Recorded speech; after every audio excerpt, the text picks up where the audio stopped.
UFC Fight Night Kansas City, Garry versus Prates just took place, and I'm going to go through the entire card, starting with the early prelims, ending with the main event, giving my reaction and breakdown to every single fight on the card, starting with the early prelim opener of Chelsea Chandler versus Jocelyn Edwards. I went with Jocelyn Edwards to win this fight. I didn't think she was going to get a TKO in the first round, but she did go out there and just piece up Chelsea Chandler. Got a takedown early. Chandler worked her way back up.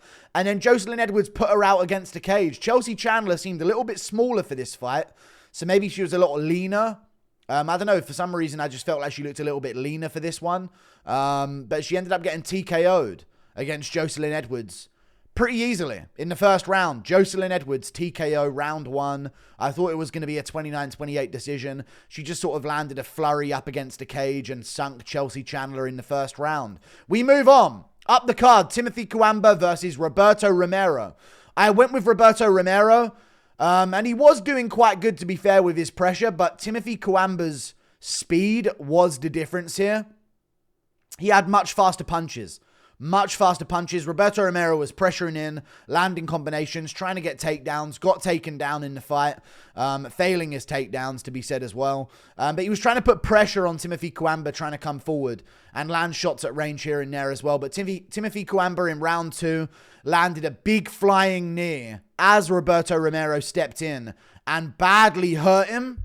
I will say, though, about this finish, it seemed like a little bit of an early stoppage. I understand why the referee, though, stepped in when he did, because it did look like Roberto Romero was about done. And when a big flying knee lands like that, you want to get in there before too much follow-up happens, because you're assuming the guy's just been flatline KO'd. But Roberto Romero got right back up and started going straight for Timothy Coimbra as well. So interesting finish, but it's the prelims, so you're not going to be afforded the same rights as some world champion with a ton of legacy on the line. You're Roberto Romero at the end of the day. Timothy Coimbra wins that fight. We move on. Jacqueline Amorim versus Polyana Viana. I went with Jacqueline Amorim by submission. She gets the job done by submission. She got to the same position twice where she went for a rear naked choke.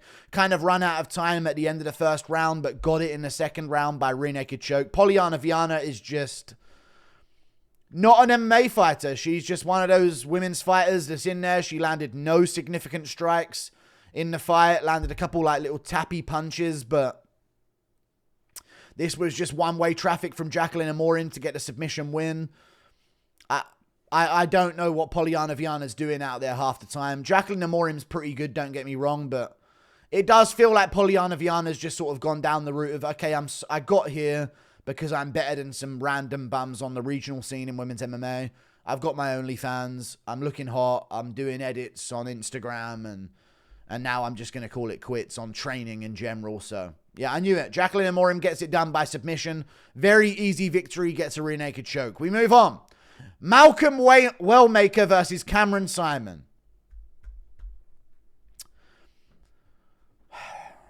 Sadness. Absolute sadness. But I knew it was going to happen. I wanted Cameron Saaiman to win, and to be fair, I thought he was doing all right. This is the thing. I thought Cameron Saaiman was looking all right on the back foot, landing low kicks, landing some body kicks here and there as well, landing a couple of punches, following up that left hand he was throwing with another left hand behind it. But I said this in the build-up of the fight, Cameron Wellmaker's going to catch Cameron Saaiman lunging in with his counter left hook that he lands. That's what Wellmaker does. He has a nasty counter hook as opponents come in. And Cameron Saaiman tried to go for some kind of like jab into like a 2 after stepping in behind the jab. And Wellmaker just timed him perfectly, caught him right on the chin towards the end of round 1 and put him out. Like, it wasn't even like a knockdown. He just slept him with a clean shot on the chin. And it sucks for Cameron Saaiman because he's gone from undefeated and it hurts. I wanted him to win. I was cheering for Cameron Saaiman. He's gone from undefeated in the UFC, winning his first 2 fights, looking good on the Contender Series, to all of a sudden they've given him Peyton Tabet, Christian Rodriguez, and Malcolm Wellmaker back-to-back. There was no, oh, you've won your fights, here's a Rani Yahya. You've won your fights, here's an Unk for you to get rid of. Here's a Cody Gibson. Here's a Someone along these lines. Here's a Kang Hyung Ko, one of these types of opponents. There was none of that for Cameron Saaiman. It was just, oh, you've won some. That's cool. Here's undefeated Peyton Tabet on a run, on a streak, with all of the momentum right now. Tabet does what he does to him. And then he gets Christian Rodriguez. Before that, I even think he got Christian Rodriguez, who was one of the best prospects in the sport, who beats every prospect but loses to everyone that he should defeat. And then he just gets Malcolm Wellmaker, undefeated prospect, 8-0, one of the best prospects coming up at bantamweight right now. And he gets slept. No chance to regain momentum, just straight in there every single time against the next most dangerous person on the come up in the division. And he's now 9-3, and I reckon they are going to cut him from the UFC and send him back to the regionals. It sucks. Maybe it's best for him. He's 24. At least he's not 30 and realizing, oh my God, I've been cut from the UFC. So he's still got a chance, but it was sad to see. And even worse, because I predicted it to happen and I knew exactly, I said exactly how it would happen. Saaiman's going to be looking good and he's going to try and follow up and go in with a shot, and Wellmaker's going to be waiting with his check hook. And that's exactly what happened. So tough for Cameron Saaiman, but a really good win for Malcolm Wellmaker. He's got a lot of power in his hands for the bantamweight division, a lot of reach, a lot of composure as well for his UFC debut. And now he's going to be a full-time fighter as well. So he's in there, and he had a really good debut win. We move on. Damon Blackshear versus Heli Lateng. I went with Damon Blackshear here by decision. I actually said he would finish Heli Lateng. And Alateng showed some heart in the second round. This was somewhat of an entertaining fight over 3 rounds. They got scrappy. They were in the pocket. They were trading back and forth. And Damon Blackshear did pretty well in this fight. He kept Heli Lateng at range. Round 1, he was just too rangy for him with the kicks to the legs and the body and the punches upstairs as well. Round 2, Heli Lateng had some good moments landing on Damon Blackshear. So there is an argument, maybe. I mean, I don't know what the scorecards were for this fight, but maybe a judge could have given him round 2. But I had this 3-0 to Damon Blackshear. I'm going to check it right now just to make sure I'm correct there. But round 2, yeah, a judge gave Heli Lateng round 2. And you can see why. You know, he landed some shots that got, like, Damon Blackshear's attention. And, but other than that, Damon Blackshear got right back to picking him apart at range in the 3rd round. And doing his thing at distance, dude. He was way bigger, way rangier. He started to shoulder roll a lot of the right hands over the top from Heli Lateng. So he actually made a pretty good in-fight adjustment. Heli Lateng was throwing a lot of right hands over the jab of Damon Blackshear. And doing very well when he did it in round 2. And in round 3, Damon Blackshear started shoulder rolling a lot of them and having them bounce off the shoulder and then popping back in with a kick or two, ending combinations with kicks. So Damon Blackshear had a pretty good performance as well. I picked him to win and he got it done. We move on. Chris Gutierrez versus John Castaneda. I picked Chris Gutierrez to win. He won over John Castaneda. I said he would win a 29-28 split decision Chris Gutierrez fest. And it was a 29-28 split decision Chris Gutierrez fest. I gave the 3rd round to John Castaneda, but I gave the first 2 rounds to Chris Gutierrez. He was maybe down in the 1st round. In fact, no, he was down in the 1st round for sure. But then he dropped John Castaneda at the end of the 1st. So that was a big moment. And I thought he was actually going to finish, but he decided not to for some reason. Like, he had Castaneda dropped and hurt badly. And he just started pouring it like, well, no, he didn't. He didn't pour on anything. He didn't throw any ground and pound. He just kind of looked at Castaneda on the ground for a minute and did nothing after dropping him whatsoever for a finish. Round 2, he did his thing. Stuffed the takedowns a lot better. Well, he didn't stuff the takedowns. He just didn't end up on the ground that time. And he ended up doing his thing there, tit for tat. Close round. Castaneda landed good shots as well, but I thought Gutierrez was doing good with his low kicks, which is a classic Gutierrez session. Round 2 was close, though. And then round 3, he's doing his thing. Castaneda gets a takedown at the end of the round, stays on top for the majority of the round. Castaneda was also doing pretty good on the feet as well. So he ended up losing 29-28. Castaneda, this is. Win for Chris Gutierrez, 29-28. I agree with the decision. It's just another Gutierrez fight where he picks and taps and yeah, it is what it is. We move on. Evan Elder versus Gage Young. This was a sick fight, man. Even though Gage Young wasn't really letting his hands go, Dude, Evan Elder just went out there to fucking take it. This is what I appreciate in the sport, man. Evan Elder was an absolute G in this fight. HGH Cameron Saaiman, he was looking like out there. He was swinging so much effort into... He's trying to actually hurt his opponent here. We'll get to the main event. He was trying to hurt his opponent in this fight, Evan Elder was.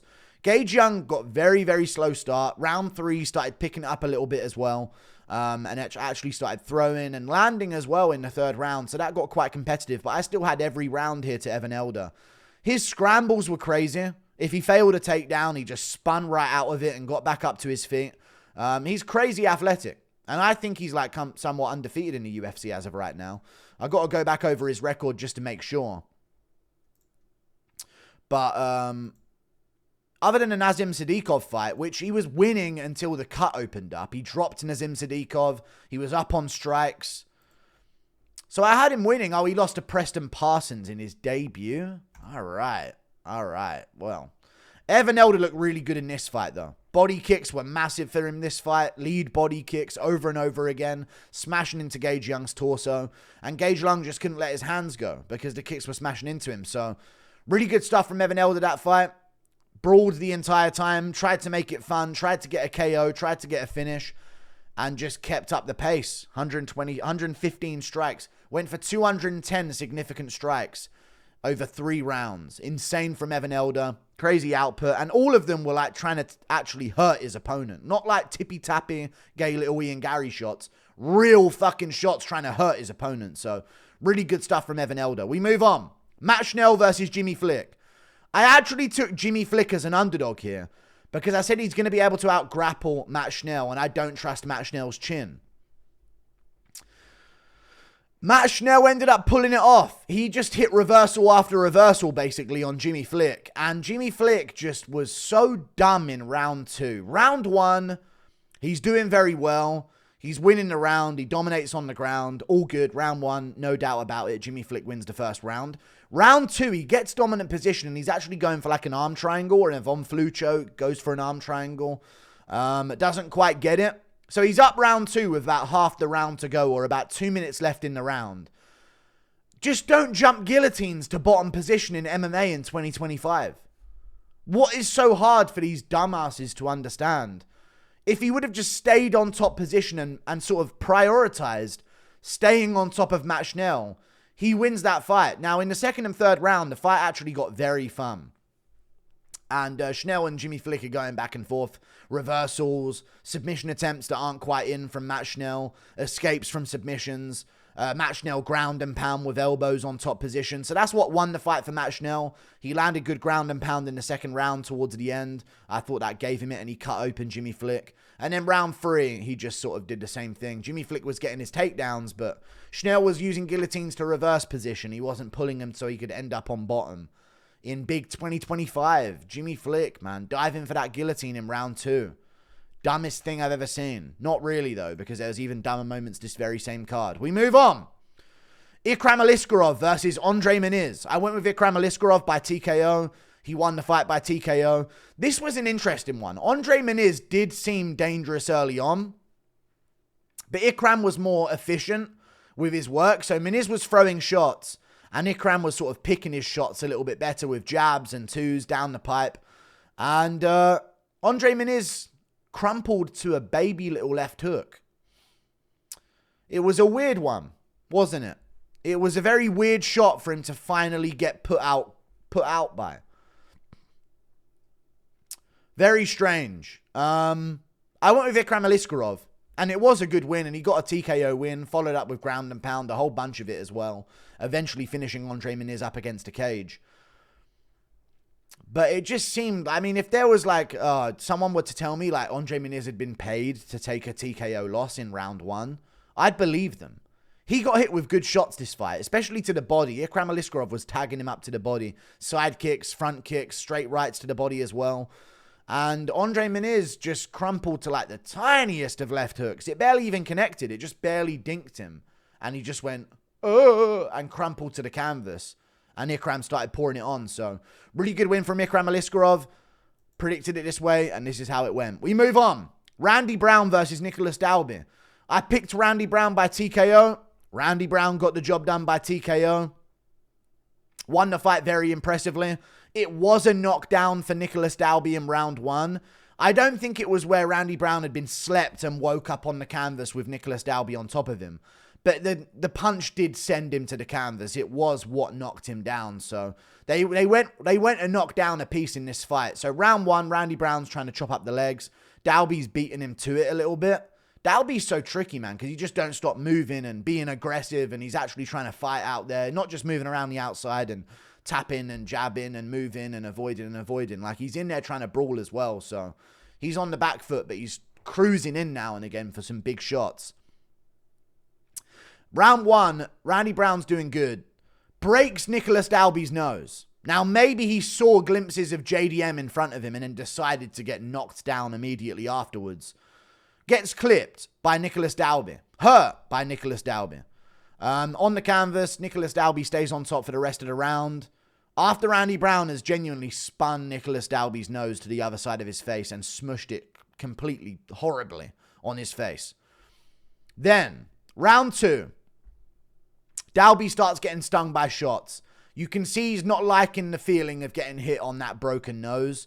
The corner team did a good job of like resetting his nose in the corner, but he was getting stung with big shots up against the cage. Stunned, wobbled a bit on the back foot. And then eventually he starts going, fuck this, I'm going to cruise in and actually try and fucking get this fight back for myself. And he gets flatline KO'd by Randy Brown moving backwards, setting up his shot. You could see it coming. Dalby was rushing in. And Brown just put him out cold in round 2. Nasty KO. Really nasty walk-off KO for Randy Brown.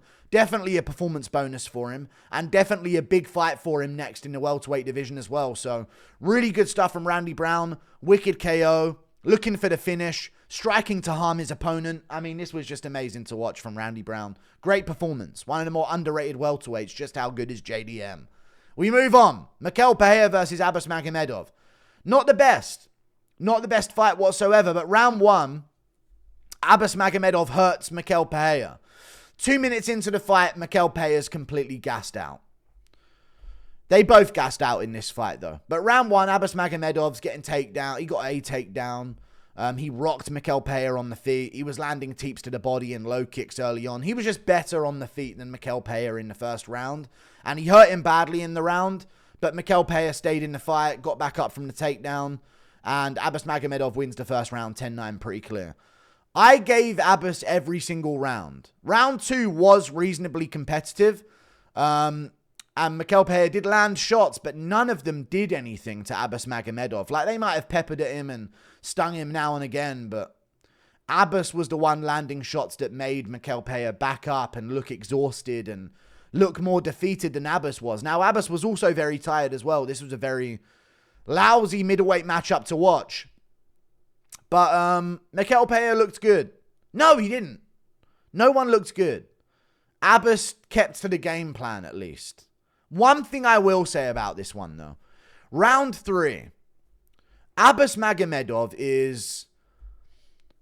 He hurts Mikael Pereira on the feet badly. And you can see on Mikael Pereira's face that he is now hurt. He's stunned. He's grimacing on the face. Abbas is so tired, he just lets him off. Lets him off with 2 minutes left on the clock. A competitive fight that I think Abbas is up in, but you can never be sure. Hurts Mikael Pereira badly in round 3 and just looks at him and doesn't do anything and just walks him down a bit more without throwing anything. So Mikael Pereira, it is what it is, man. He lost the fight. He has no cardio at 185. If you're not a schmuck, he can't beat you. Abbas Magomedov, I don't even give him a ranking for that. Mikael Pereira was ranked number 14. Don't give Abbas a ranked opponent for that at all. Jesus. We move on. Giga Chikadze versus David Onama. I went with Giga Chikadze. I said he would outstrike David Onama in this fight and be able to deal with the takedowns. David Onama mixed in the takedowns. Round 1, Onama landed good shots, stunned Chikadze for a moment. Chikadze was also landing really good shots back. It was an even striking match in round 1 before Giga Chikadze really badly hurt David Onama on the feet and had him wobbling all over the place on the feet. Fumbles the finish, as every guy does in the UFC these days. Fumbles the finish. Onama gets a grip of him, gets him down to the canvas. A good look for Onama at the end of round 1 to be able to get a takedown whilst being exhausted. Or whilst being wobbled, sorry. Round 2, very even fight on the feet. Giga starts to get the better of things. Onama just takes him down and lays there. And doesn't really do much, but he wins the round because of it, because he's laying there on top of him and tapping little punches and little fake elbows that are more hitting the forearm, you know. So, you know, Onama wins round 2 and stalls out the end of round 2 with a bit of grappling. Round 3, Giga Chikadze's kind of doing his thing. Onama's landing as well, but we see Giga start to get momentum on the feet. He's starting to land good shots. He's starting to throw combinations. Onama just shoots in and holds him down and does a few bits of tippy-tappy striking, ground and pound, and that's that. Giga Chikadze gets held down in the third. One thing that happened in the third round that made me so fucking angry at Giga Chikadze, though, and I just don't understand what the fuck he was doing here. He gets up to his feet while Onama is on his back. Onama's about to fall off the back of Giga Chikadze, and instead of staying in that position and trying to shake Onama off, if he would have ended on top that round and like threw a bit on top, he would have won the round and won the fight. He shakes Onama. He's about to shake Onama off of him. And instead, he goes to his knees and circles down to his back to half guard on bottom to try and get his guard back. Like, no fight like you there from Giga Chikadze whatsoever. Onama's falling off the top of him. He will end up on top. And he just had no understanding of it. And Onama ends up laying on top of him for the rest of the round and lays on top of him for a decision win. Pretty shitty fight. Killed the momentum of the card, but the past few fights before that kind of killed the momentum. It was crazy up until the Randy Brown KO. And then Pereira and Magomedov and Chikadze Onama was fun in the first round, but just became lame towards the end. Anthony Smith versus Zhang Mingyang. Let me tell you this. Vintage Anthony Smith.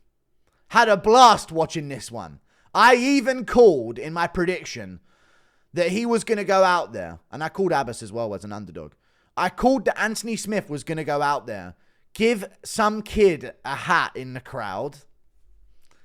I actually had a fucking crazy oracle moment here. I said he's going to be emotional on the walkout. He's going to be embracing it all, taking it all in. He's going to give some random kid his hat on the walkout. Knew it was going to happen. And Anthony Smith went out there and he was vintage Anthony Smith. Covered up, behind his guard, barely threw anything. Waited for a moment for him to fumble his way into a victory with, like if Zhang Mingyang would have missed a low kick and slipped onto his back, or if Zhang Mingyang would have missed a punch and Smith would have sort of like ducked out the way and then got to the back from there and then dragged him down. Or maybe if Zhang Mingyang would have dove into a guillotine. Like, Zhang Mingyang just didn't make any of the fatal errors that would lead to somehow an Anthony Smith victory. So Smith just sort of covered up, stood behind his guard, got low kicks over and over again, did nothing about them. Zhang Mingyang chewed up his legs, went to the body with side kicks as well, and then hurt him badly with elbows. And Anthony Smith's just holding a high guard. Zhang Mingyang landing elbows, slicing him open, and then it happens. Anthony Smith shoots in and quits. Like, he just quits every time. I don't know how Jones took him to a fucking decision. He clearly wanted to quit there, but he didn't when the knee happened. So that's going to be the big moment for him, for his career, that he didn't take the knee to a championship victory off of Jones. But Zhang Mingyang just saw Anthony Smith quit in front of him. You know, a bit of blood got in Smith's face. He started wincing and quitting in front of him, and then shot in a bad takedown, ended up on his knees and just sort of folded up in a ball. Crawling around in a ball on the ground, and Mingyang was just there posturing, landing back of the head elbows, by the way, but back of the head shots are legal. Carlos Prates. Back of the head shots are legal. Carlos Prates. Round 5. What the fuck? But either way, Zhang Mingyang pieces him up, finishes him off. Some of the back of the head elbows, some are clean. Anthony Smith's not doing anything to defend himself. And just gets TKO'd in round 1, quitting in a ball on the ground. Vintage Anthony Smith. And then he's angry at some guy in the crowd. So he starts having a bit of a tantrum in the cage, gives some guy a middle finger, goes up to him, all of this, ruining the moment, basically.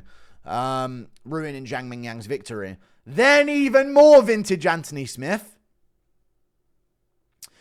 Zhang Mingyang's wouldn't beat him 5 years ago. Anthony Smith gets on the mic, immediately he's coping. 5 years ago, this is a very winnable fight. And maybe, but like, come on, man. Every time we gotta have some reason. It's all good, though.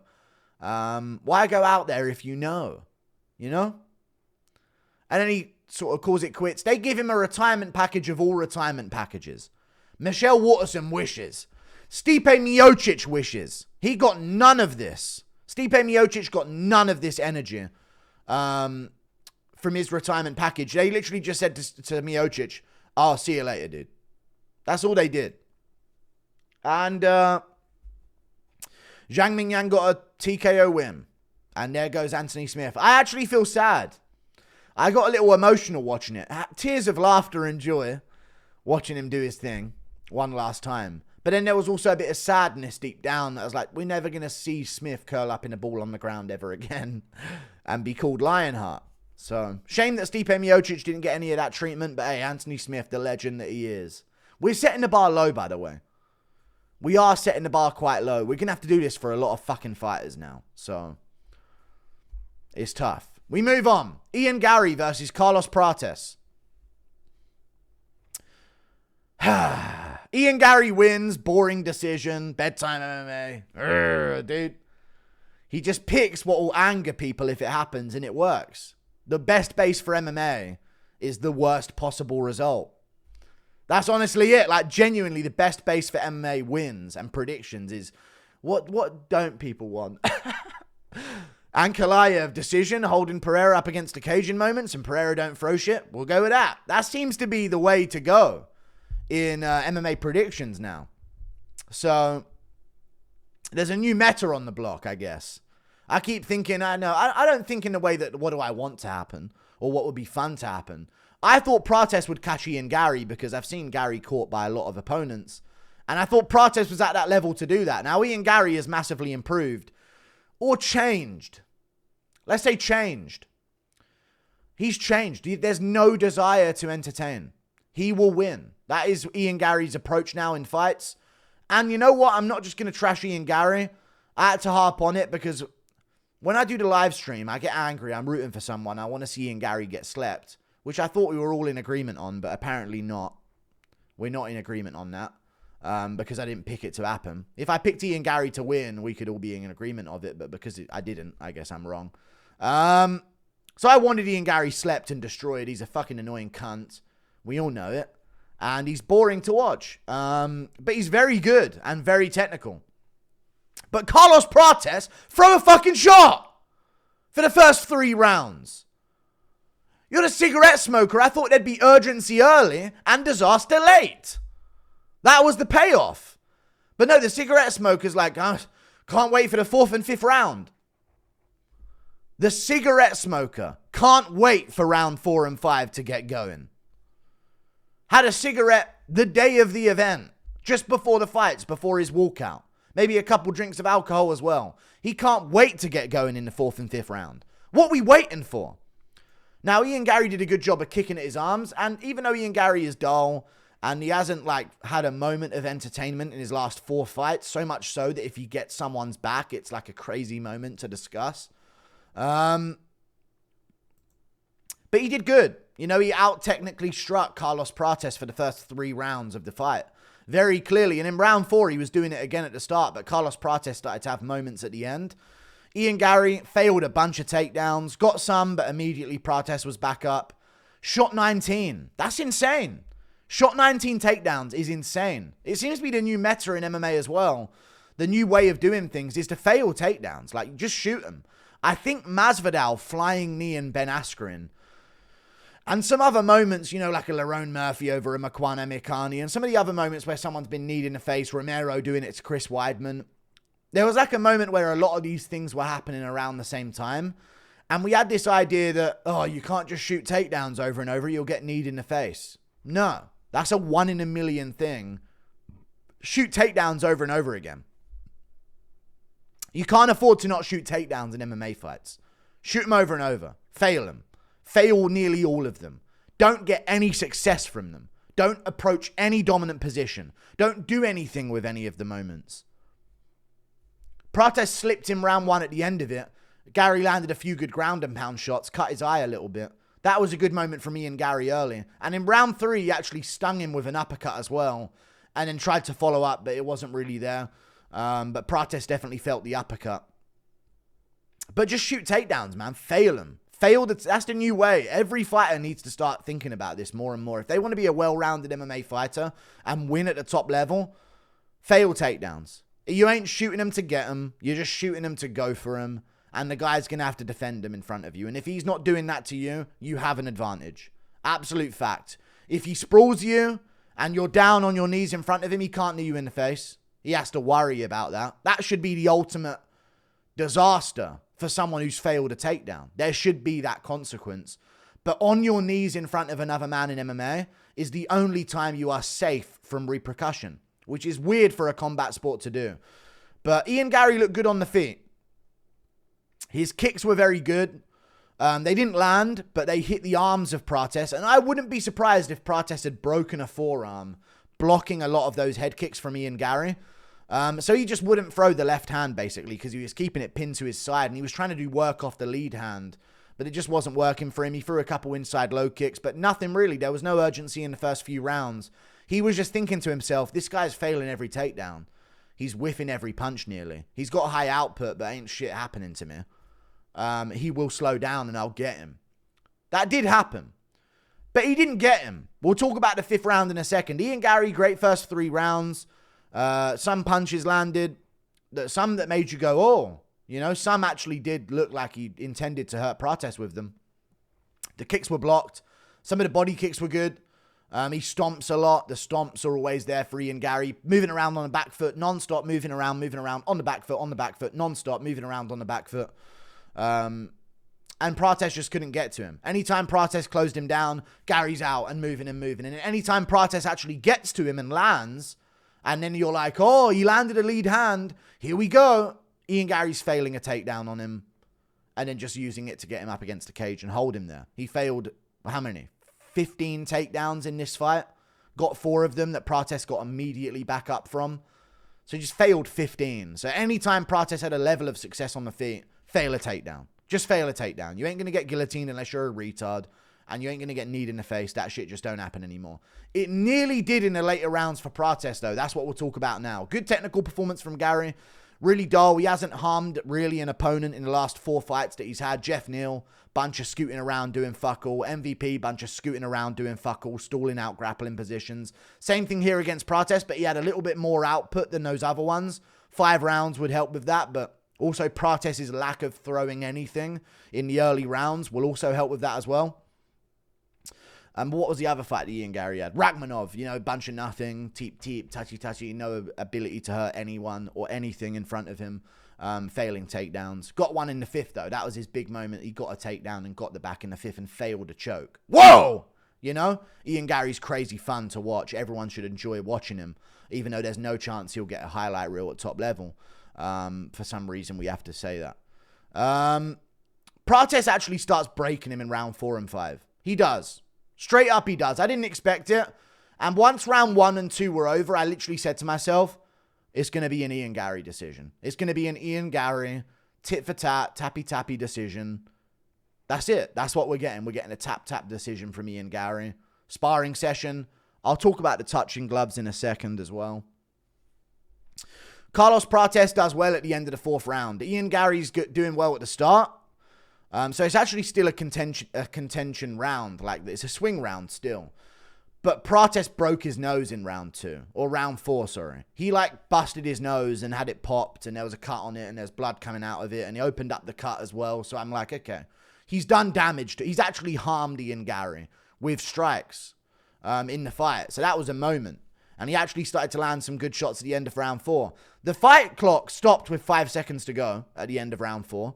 But Prates lands a good knee on Ian Garry as well, as he's sort of like moving away and then going for another failed takedown. And Prates gets him there. Round 4 is interesting. Garry did a bit more. but Prates landed a better shots. Round 5. Prates straight up had Garry fucked in the last 2 minutes of the fight. Maybe the last minute or the minute and a half. Better round for him. He's landing more. Gary's landing good as well. He has a moment up against the cage where he lands a combination. Prates fucking obliterates him at the end of the 5th round. Landing big shots. Hurting Garry badly. Got him scurrying. I need to fail another takedown. And he tries to fail another takedown. He does. Shocker, he fails another takedown. Prates shucks him off. And then Prates starts going at him again, landing big shots. Ian Garry fails another takedown to save himself. Ends up in front of him. No repercussion. You can't knee him in the face. And then ends up on him again. Pushes him up against the cage. Prates shucks him off again. Ugh. Got to shuck you off again. You're just failing takedowns against me. Bitch rewards. We reward bitches in the sport. Prates gets Ian Garry. I swear to God, I didn't think he was that badly hurt when I first watched it. But watching it back, I do think Ian Garry fucking was nearly out from some of those ground and pound shots. And Prates, retard. That's the one thing you got to take away from this fight. Retard. Forget the cigarettes and the alcohol. That weren't his problem. He's just a dumb human being. Where is the urgency in that moment? He's like pushing down on Ian Garry and waiting for him to get back up so he can get his big fighting nerds highlight reel KO. Just TKO him to ground and pound.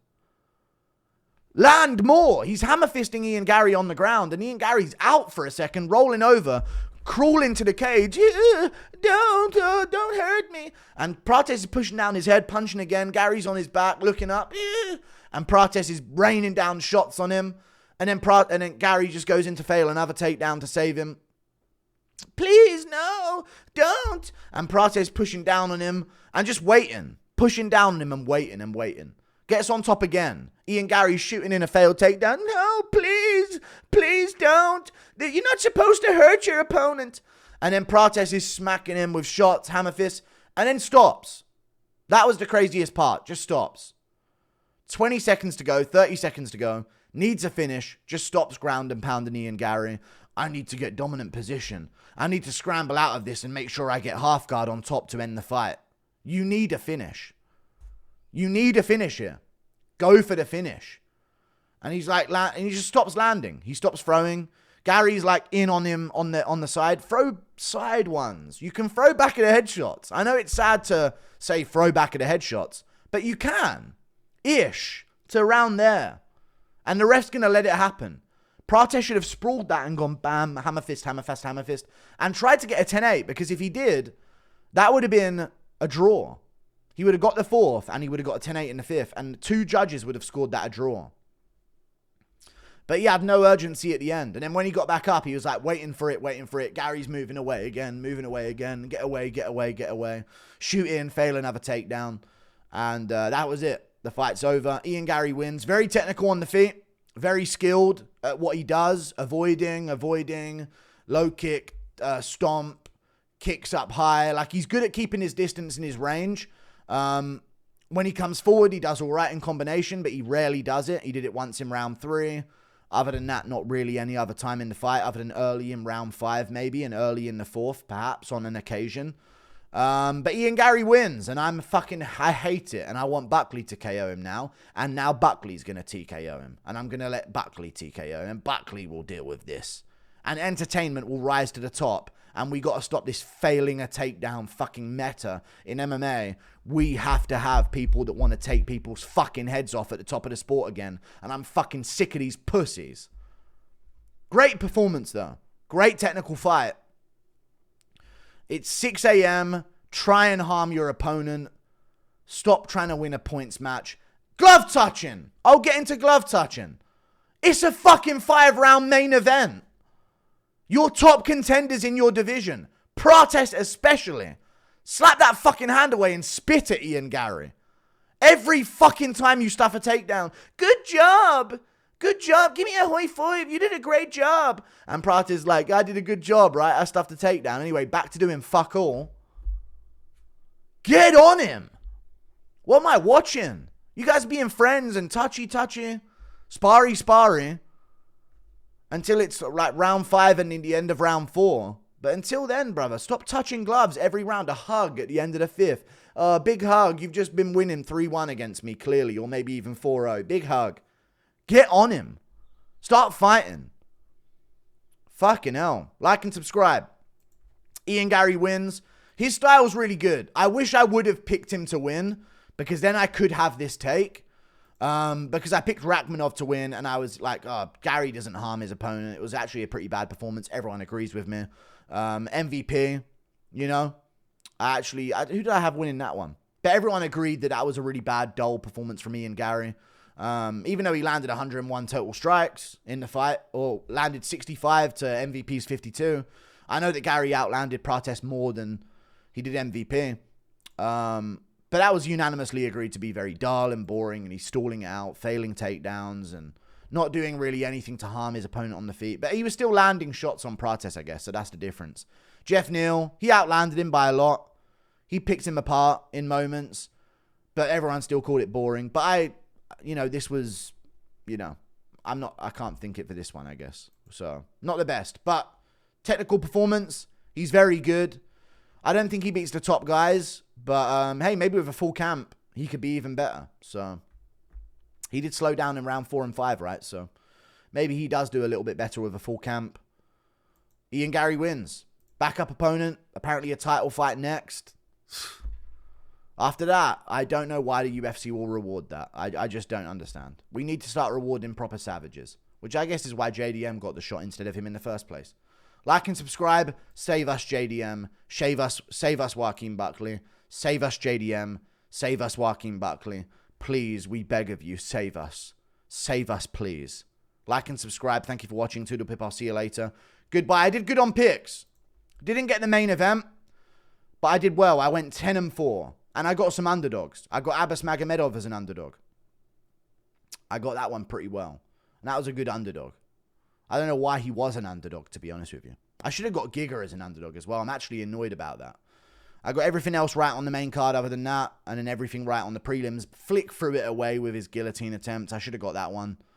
And Coamba one, I guess, which was interesting. See you later. Goodbye. Toodle Pip.